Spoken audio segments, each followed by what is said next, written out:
Hi, Paul. Hello, Roy. Okay, so we're looking at memory this section, yeah?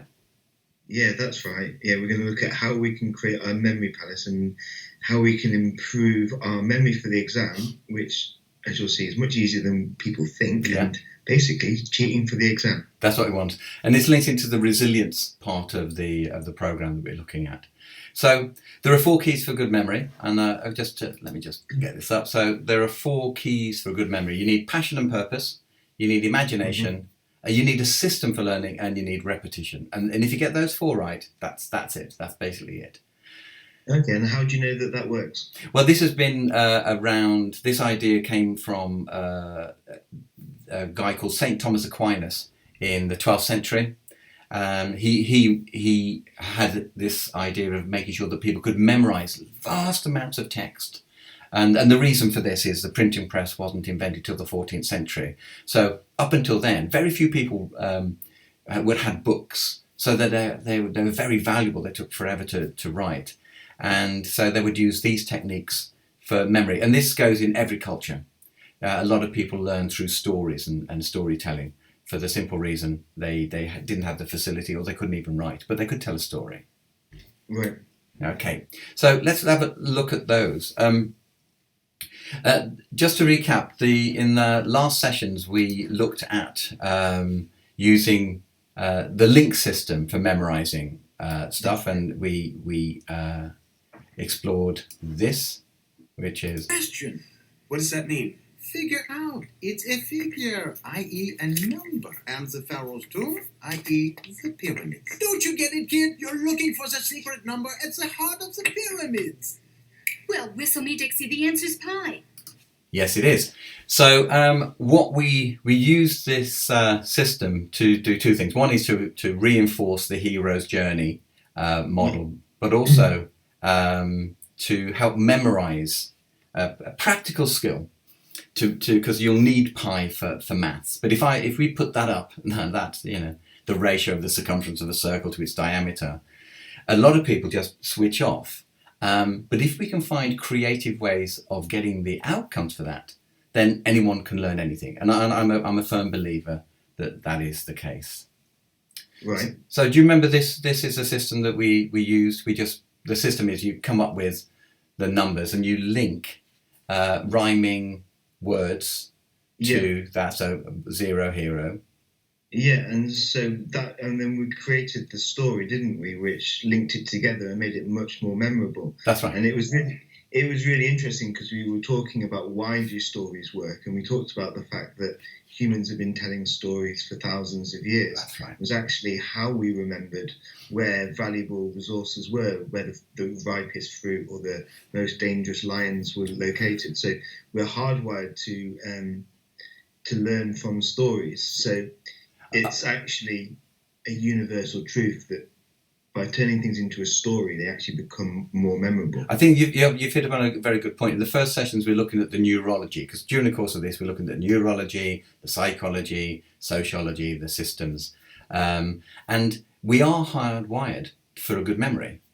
It's just when we find ourselves in a situation whereby we don't understand how we are, or we're not learning to our strengths. And what we're going to look at in this session is Gardner's multiple intelligences as well. It can make us feel stupid.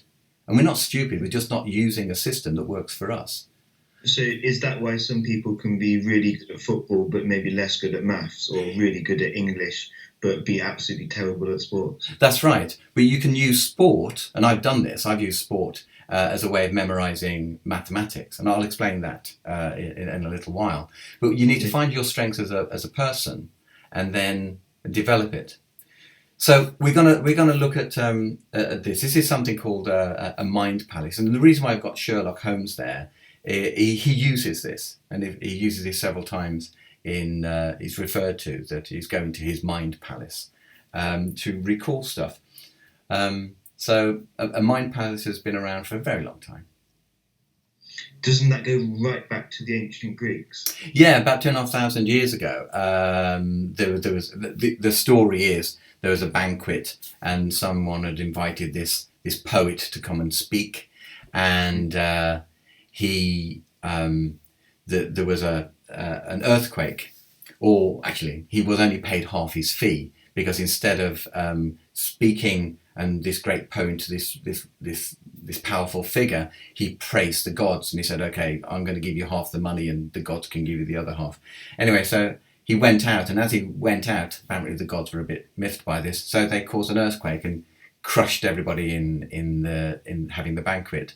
And he was, by the use of the memory palace, the mind palace, able to know who was sitting where, and was able to name all the people who were crushed horribly. Interesting, but sad story. It is interesting. So, I mean, it worked 2,500 years ago, and it still works today. I was demonstrating to year 11 classes a while ago using the memory palace, that I could memorize all of Shakespeare's plays in the correct order. And at the end of it, when I did it, they gave me a round of applause, but I didn't really deserve it, because it wasn't actually difficult. And I can still remember it now, 5 weeks later, without very much difficulty at all. So if students can just take some of the power of the memory palace and apply it to their exams, it seems like the results could be absolutely breathtaking. It is, and is it the Derren Brown book that you used for remembering Shakespeare's? Because that's a really good book, Tricks of the Mind. I've read that book, but I borrowed some of it. I didn't actually do it in the order. I just found an order online, because all of the orders are a bit contested. Yeah, they are. And then just I attached it actually to the drive into my golf club and the practice facilities and the changing facilities in the bar. Perfect. And yeah, I've got the whole thing memorized. Great. So let's just have a look at how the memory palace works. I've put this video onto Teams so that the students can look at it, and I'm just going to talk it through. I'm going to just take the sound off it a moment. So, how to create a memory palace. Well, first, what you need to do is just get different locations, and they can be around your house. I kind of like working from, where are you, your journey to school. So, but it must be places that you're familiar with. And in the same way that we used the numbers earlier, you need to be comfortable with the places. And then next, select either the rooms or objects for the points at which you're going to store your items. Now, we're going to do an exercise. It says 3 to 6 significant points. That's an easy challenge. And again, you can, once you've got this, you can be able to memorize significantly more. In this session, we're going to memorize eight points. We're going to look at the 8 kinds of intelligence from Gardner. So students could use their own bedrooms or even the classrooms where they get taught the subject. It would be amazing if students could memorize science information located into their science classroom and their geography information linked to their geography classroom. I think that's a really good idea, and actually a lot of schools have posters around their rooms anyway, but actually hooking on this and making the objects, making the rooms more of a memory palace, either in your head or even actually putting the data in interesting and unusual places, because this is the next step. The step is you've got to make it memorable. If it's just stuff on a wall, it's not sparking up. What we like to call is it has to ring, so it has to be relevant. If it's relevant to you, again, going back to our 3-part brain, if it's relevant to you, you will automatically want to remember it. It will just happen because it's going to help your survival. If it's relevant, if it's interesting, it's just this is new stuff, that will spark up the brain. Or N, and the 3 N's, is it new? So is it novel? So make it a bit quirky. And is it naughty? If it's a bit rude or cheeky, that everybody remembers something that's rude and cheeky, it goes right back to the reptilian brain. And then the G is for giggle. If you're actually having fun, the release of dopamine is actually a really memorable experience. You remember all the fun memories without really worrying about it. So what we're saying then is that if you can imagine something, you can memorize something. Yes, and this is about. This comes back to St. Thomas Aquinas. You need passion, you need imagination, you need a system, and you need repetition. So it's interesting because the imagination doesn't necessarily have to be something creative like a piece of art. I believe there are 8 different intelligences and imaginations. There are, and we're going to use the mind palace to actually memorize them. And again, I'll pop these onto this slide for you. And again, I'll put this onto Teams, and the students can have a chat around this. So the Loki system that we've introduced. So let's use your body as the location. And again, as you said, Paul, it can be a classroom, it can be a building, it can be a house. But and what I suggest the students should do is, literally point to their head, point to their ear, point to the eye, the nose, the mouth, the heart, point to your feet, and hold out your shaking hand, because the very physical movement is going to wire up the brain a bit. Yeah? Okay. And then on the head, what I want you to do is imagine a calculator, and this is use at least 2 or 3 senses. So and make it weird. Now, when I work in a lot of sort of Key Stage 4 students, it seems like a lot of them had their memory sort of beaten out of them. And they want it's a plastic thing, it's about that big. You do this to a group of primary school kids. It's like it's 15 feet floor, it's made of 15 feet tall, it's made of jelly, and it sings. They come up with some really wonderful stuff. So make it bizarre. A lot of secondary school students think they don't have any imagination. And I worked with a student not long ago who memorised pi to about 60 digits, and he did it by putting it into groups of 3, which psychologists call chunking. That's right. And then doing it as a rhythm.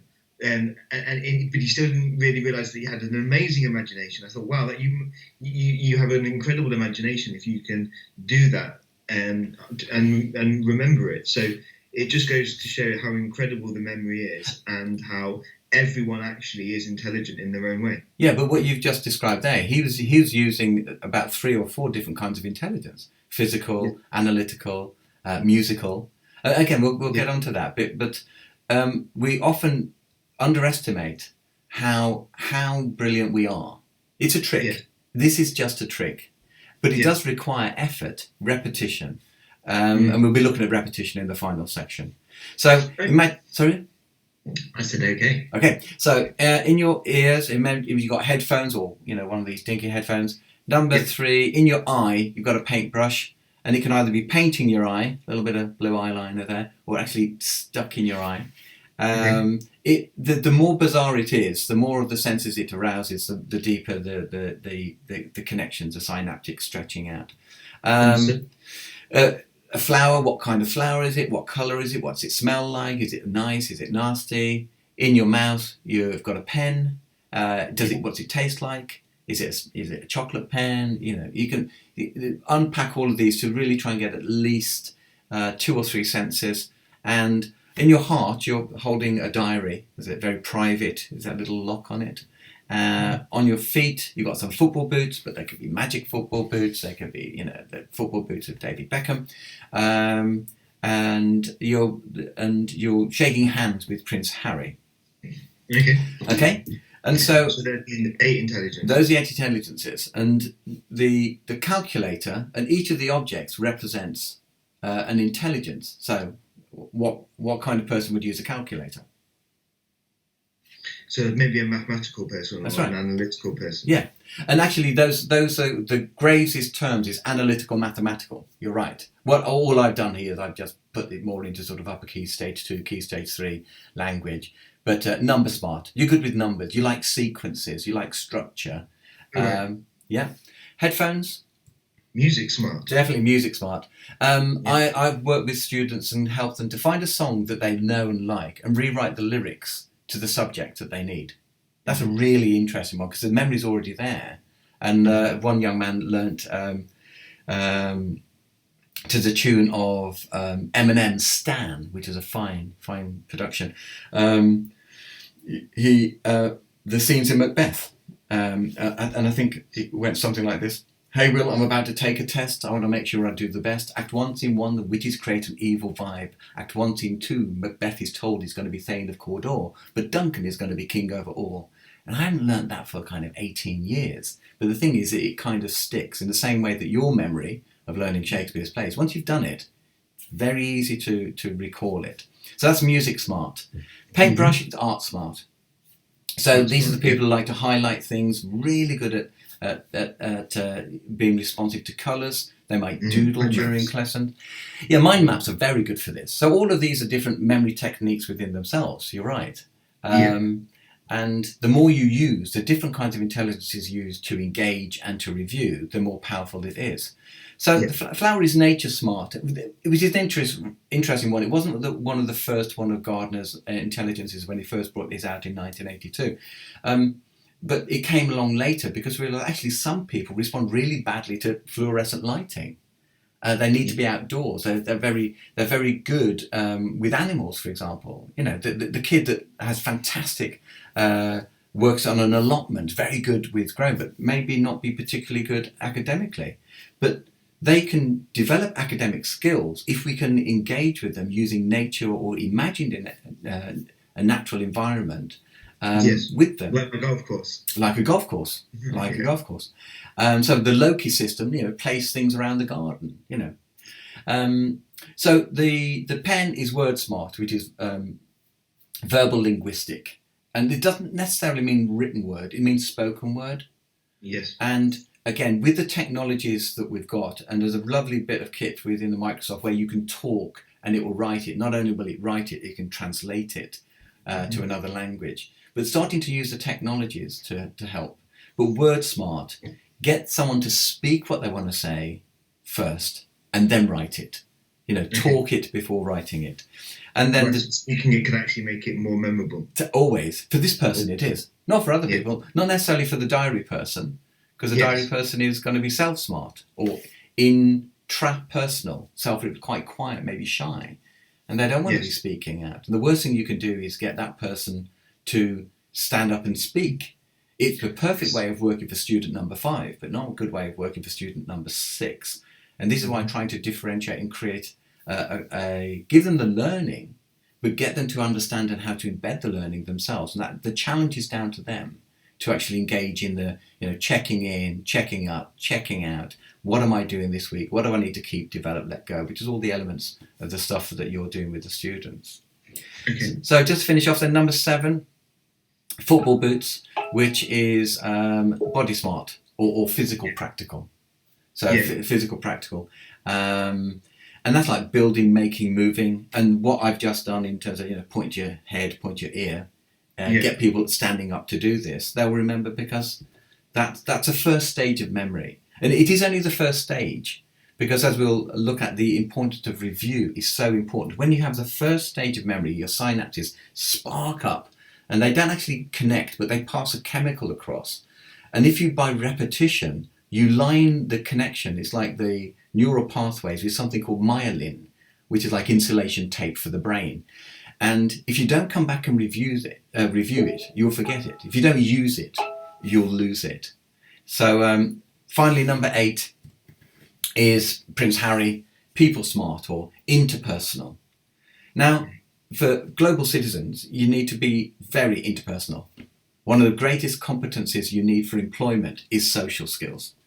You can have the most intelligent or academically brilliant individual, but if they can't express themselves, if they can't create, if they can't innovate, if they can't work with other people, they're not particularly employable. So that's our section for this week, the Loki system. Next week, we're going to be looking at the results, and we're going to be looking at the importance of time management, and the importance of repetition. I hope that was helpful. Yeah, thank you. I enjoyed that. So did I. And I will see you next week. Okay. Goodbye. Goodbye.